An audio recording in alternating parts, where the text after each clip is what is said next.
రాష్ట్ర ప్రభుత్వ తీరుపై ఆగ్రహం వ్యక్తం చేశారు బీఆర్ఎస్ నేతలు. ఓట్లు పడ్డాక సన్నలకే బోనస్ ఇస్తామని రైతుల్ని మోసం చేసిందన్నారు. ఎమ్మెల్సీగా ఎవరిని గెలిపిస్తారో గ్రాడ్యుయేట్లు ఆలోచించుకోవాలని సూచించారు. వరంగల్ ఈస్ట్, వెస్ట్, నర్సంపేట నియోజకవర్గాల్లో ఎమ్మెల్సీ ఉప ఎన్నిక సన్నాహక సమావేశంలో పాల్గొన్నారు కేటీఆర్.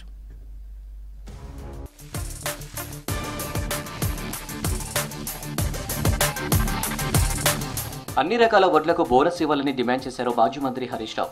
ఓట్లు డబ్బాలో పడ్డాక కాంగ్రెస్ ప్రభుత్వం రైతులను మోసం చేసిందని ఆరోపించారు.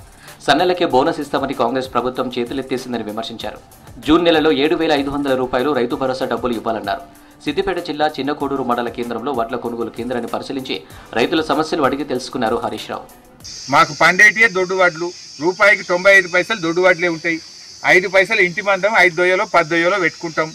దానికి మీరు ఇచ్చే లాభము మాకు దొడ్డు వడ్లకు అన్ని రకాల వడ్లకు బోనస్ ఇవ్వాలని చెప్పి రైతులు ఇలా ముక్త కంఠంతో కోరుతా ఉన్నారు. అంటే మీరు ఒక రకంగా ఇలా రైతుల్ని మోసం చేసిండ్రు.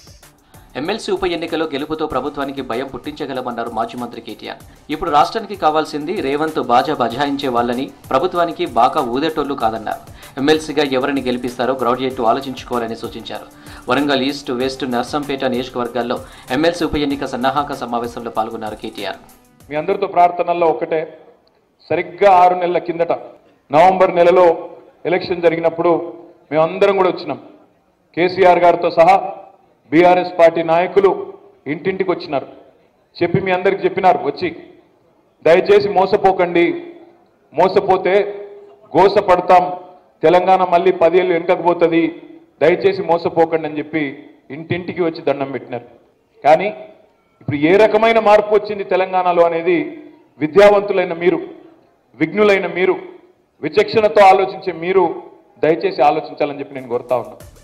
పట్టభద్రుల ఎమ్మెల్సీ ఎన్నికల్లో మొదటి ప్రాధాన్యత ఓటు వేసి గెలిపించాలన్నారు బీఆర్ఎస్ ఎమ్మెల్సీ అభ్యర్థి రాకేష్ రెడ్డి. బీఆర్ఎస్ హయాంలో రాష్ట్రం ఎంతో అభివృద్ధి చెందిందన్నారు. ప్రజల సమస్యలను మండలిలో ప్రశ్నించేందుకు విద్యావంతులు, మేధావులు అవకాశం ఇవ్వాలని కోరారు రాకేష్ రెడ్డి.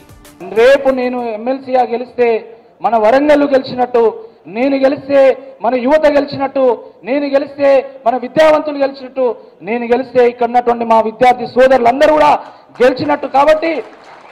కాబట్టి దయచేసి ఇది మన అందరి ఎన్నిక, 34 నియోజకవర్గాల్లో జరుగుతున్నటువంటి ఎన్నిక, ఇది పార్టీ కూడా ఎంతో ఉపయోగపడేటువంటి ఎన్నిక.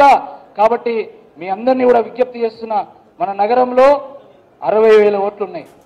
కాంగ్రెస్ ప్రభుత్వం అన్ని వర్గాలను మోసం చేసిందన్నారు మాజీ మంత్రి జగదీష్ రెడ్డి. చట్టసభల్లో ప్రజల పక్షాన ప్రశ్నించేవారు కావాలన్నారు. బీఆర్ఎస్ ఎమ్మెల్సీ అభ్యర్థి రాకేష్ రెడ్డి తరఫున సూర్యాపేటలో ప్రచారం చేశారు మాజీ మంత్రులు జగదీష్ రెడ్డి, శ్రీనివాస్ గౌడ్.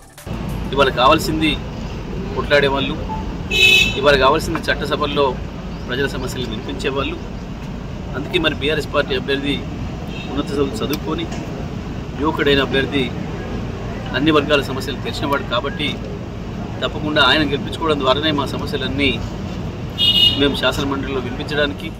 సమస్యలపై ప్రభుత్వాన్ని ప్రశ్నించే వ్యక్తి కావాలో లేక ప్రశంసించే వ్యక్తి కావాలో ప్రజలు నిర్ణయించుకోవాలన్నారు మాజీ మంత్రి సత్యవతి రాథోడ్. ఎమ్మెల్సీ ఎన్నికల్లో తీన్మర మల్లలను గెలిపిస్తే ఏ విధంగా ప్రభుత్వాన్ని ప్రశ్నిస్తారో చెప్పాలన్నారు.